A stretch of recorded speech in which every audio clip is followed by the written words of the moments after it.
दोस्तों, हिंदू धर्म में यह मान्यता है कि व्यक्ति को 84 लाख योनियों में भटकने के बाद मनुष्य जीवन प्राप्त होता है। पर क्या आपको पता है कि क्या है यह 84 लाख योनियां और कब जाकर मिलता है मनुष्य जीवन? हिंदू धर्म ग्रंथों, वेदों और पुराणों में सभी योनियों के बारे में विस्तार से बताया गया है। 84 लाख योनियां अर्थात सृष्टि में पाए जाने वाले विभिन्न प्रकार के जीव जंतु।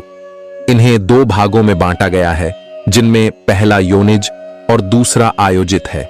इसके साथ ही स्थूल रूप से प्राणियों को 3 भागों में बांटा गया है, जिनमें जलचर, थलचर और नभचर प्राणी होते हैं। दोस्तों, आज हम आपको इन सभी के बारे में विस्तार से बताएंगे, पर उससे पहले हम आपको बता दें कि यदि आप इस वीडियो को देख रहे हैं तो इसे आखिरी तक अवश्य देखें, क्योंकि यह पद्म पुराण की कथा है और भगवान श्री कृष्ण स्वयं कहते हैं कि कभी भी व्यक्ति को पद्म पुराण की कथा को गलती से भी आधा अधूरा नहीं सुनना चाहिए। तो इसलिए आज मैं आप यही कहूंगा कि यदि आप भगवान श्री कृष्ण को मानते हैं तो इस वीडियो को आखिरी तक जरूर देखें, और यदि आपको यह वीडियो पसंद आए तो इसे एक लाइक करके कमेंट में जय श्री कृष्ण अवश्य लिखें। तो चलिए शुरुआत करते हैं आज की इस ज्ञानवर्धक प्रस्तुति की। दोस्तों, पद्म पुराण के अनुसार यह माना गया है कि हर प्राणी को उसके कर्म के अनुसार ही अगला जन्म मिलता है। व्यक्ति के उच्च कर्म ही उसे इन जन्म चक्र से मुक्त कर सकते हैं। शास्त्रों के अनुसार 84 लाख योनियों में मनुष्य योनि को सर्वश्रेष्ठ माना जाता है। पर मनुष्य योनि को ही सबसे श्रेष्ठ क्यों माना गया है, यह भी हम आपको आगे बताएंगे। पर उससे पहले हम आपको बता दें कि पद्म पुराण के एक श्लोक में 84 लाख योनियों का वर्णन मिलता है, जिसके अनुसार 9 लाख योनियां जल में रहने वाले जीवों जंतुओं की हैं, 10 लाख योनियां आकाश में उड़ने वाले पक्षियों की हैं, 30 लाख योनियां धरती पर रहने वाले जीवों जंतुओं की हैं, 11 लाख योनियां कीड़े मकोड़ों की हैं, 20 लाख योनियां पेड़ पौधों की हैं, बाकी 4 लाख योनियां मनुष्य की हैं, यानी कि कुल मिलाकर 84 लाख योनियां हैं। पर दोस्तों, आपको बता दें कि ऐसा कहीं नहीं बताया गया है कि मनुष्य को दोबारा मनुष्य जीवन नहीं मिलता, या फिर 84 लाख योनियों के बाद ही वापस मनुष्य जीवन मिलता है। यह तो केवल और केवल हमारे कर्मों पर निर्भर करता है। अगर मनुष्य अच्छे कर्म करता है तो उसे स्वर्ग मिलता है, और स्वर्ग का रास्ता मोक्ष की ओर जाता है। अगर मनुष्य बुरे कर्म करता है तो उसे नरक मिलता है, और उसके बाद कर्मानुसार अलग अलग योनियों में जन्म मिलता है। दोस्तों, आचार्य चाणक्य ने भी अपने एक श्लोक में कहा है, नष्ट हुआ धन फिर से प्राप्त हो सकता है, बिछड़ा हुआ मित्र फिर से मिल सकता है, लेकिन मनुष्य जीवन एक बार नष्ट होने पर फिर से नहीं मिल सकता। मनुष्य जन्म बेहद दुर्लभ है। इसके अलावा रामचरितमानस में भी मनुष्य जीवन की महत्वता को दर्शाया गया है। परंतु क्या आपने कभी सोचा है कि मनुष्य जीवन इतना दुर्लभ क्यों है? तो आइए हम आपको बताते हैं। तो दोस्तों, ऐसा इसलिए क्योंकि 84 लाख योनियों में से केवल मनुष्य के पास ही दिमाग यानी सोच समझकर काम करने की क्षमता है। उसे अच्छे बुरे की समझ है।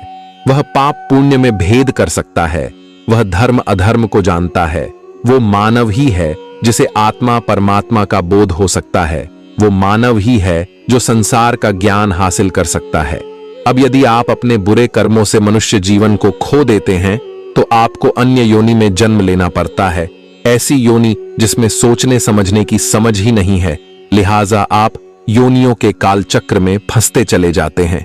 इसलिए ऐसा कहा जाता है कि 84 लाख योनियों को पार करने के बाद ही आत्मा को मनुष्य योनि मिलती है, और यही है आत्मा के 84 लाख योनियों से गुजारने का राज।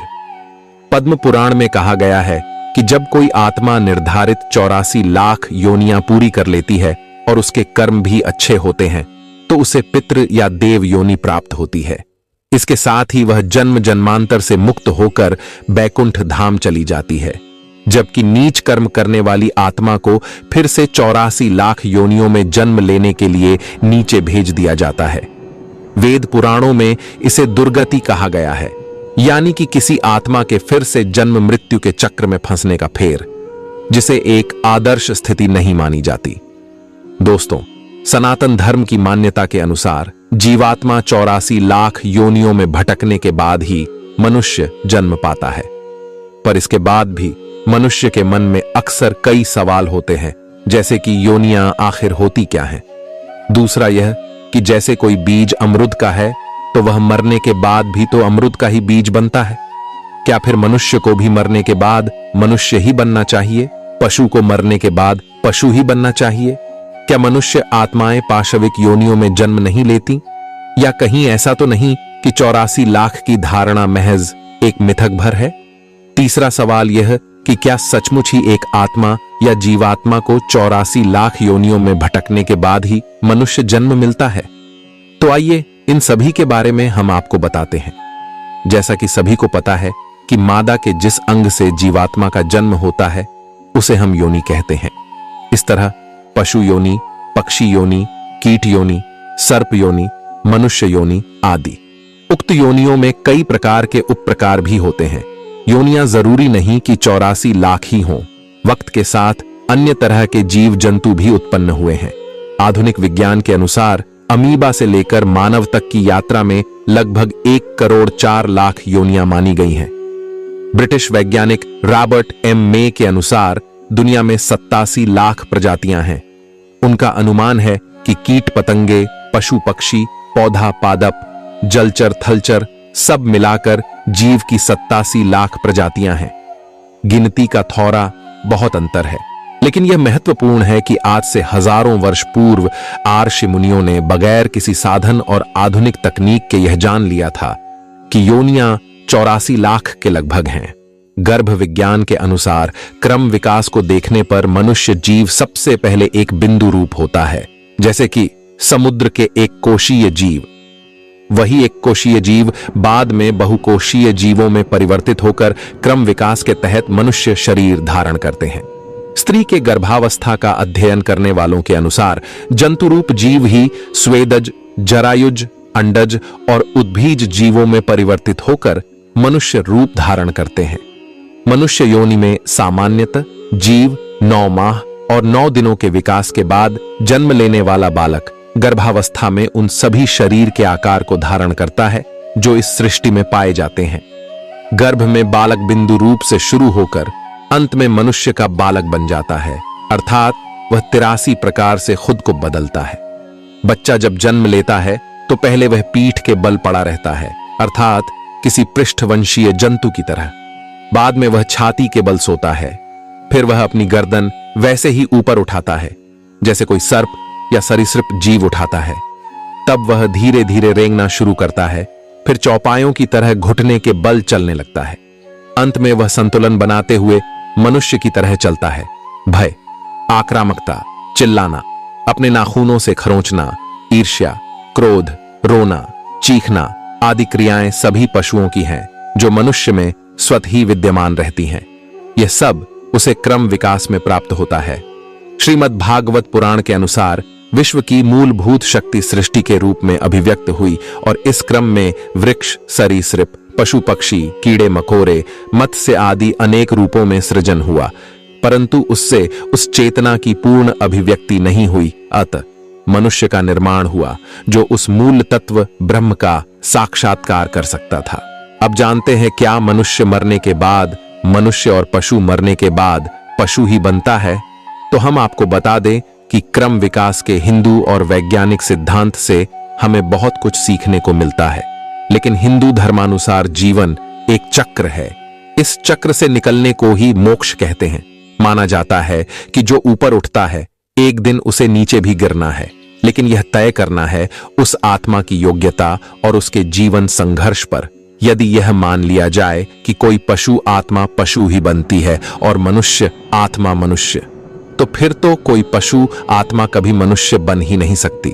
किसी कीड़े की आत्मा कभी पशु बन ही नहीं सकती। ऐसा मानने से बुद्ध की जातक कथाएं अर्थात उनके पिछले जन्म की कहानियों को फिर झूठ मान लिया जाएगा। इसी तरह ऐसे कई आर्षि मुनि हुए हैं जिन्होंने अपने कई जन्मों पूर्व हाथी, घोड़े या हंस के होने का वृत्तांत सुनाया।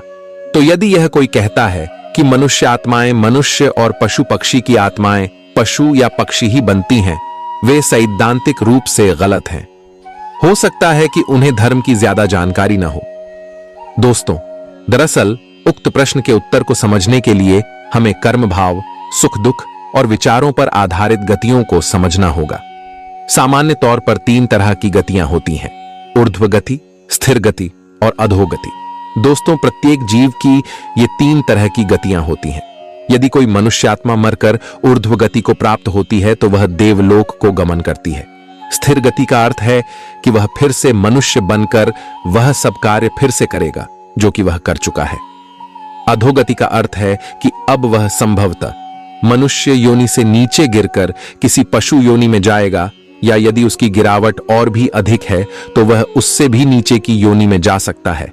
अर्थात नीचे गिरने के बाद कहां जाकर वह अटकेगा, कुछ कह नहीं सकते। आसमान से गिरे और लटके खजूर पर आकर ऐसा भी उसके साथ हो सकता है। इसीलिए कहते हैं कि मनुष्य योनि बड़ी दुर्लभ है और इसे जरा संभाल कर ही रखें, कम से कम स्थिर गति में रहें। दोस्तों, 84 लाख योनियां अलग अलग पुराणों में अलग अलग बताई गई हैं, लेकिन है सभी एक ही। अनेक आचार्यों ने इन 84 लाख योनियों को 2 भागों में बांटा है। पहला योनिज तथा दूसरा आयोनिज, अर्थात 2 जीवों के संयोग से उत्पन्न प्राणी योनिज कहे गए, और जो अपने आप ही अमीबा की तरह विकसित होते हैं उन्हें आयोनिज कहा गया। आपको बता दे कि जब भी कोई मनुष्य मरता है और आत्मा शरीर को त्याग कर उत्तर कार्यों के बाद यात्रा प्रारंभ करती है तो उसे उपरोक्त 3 मार्ग मिलते हैं। उसके कर्मों के अनुसार उसे कोई एक मार्ग यात्रा के लिए प्राप्त हो जाता है। दोस्तों, इस वीडियो में इतना ही। यदि आपको यह जानकारी पसंद आई हो तो इसे एक लाइक अवश्य करें। साथ ही ऐसी ही ज्ञानवर्धक जानकारी के लिए हमारे इस चैनल को सब्सक्राइब अवश्य कर लें। धन्यवाद।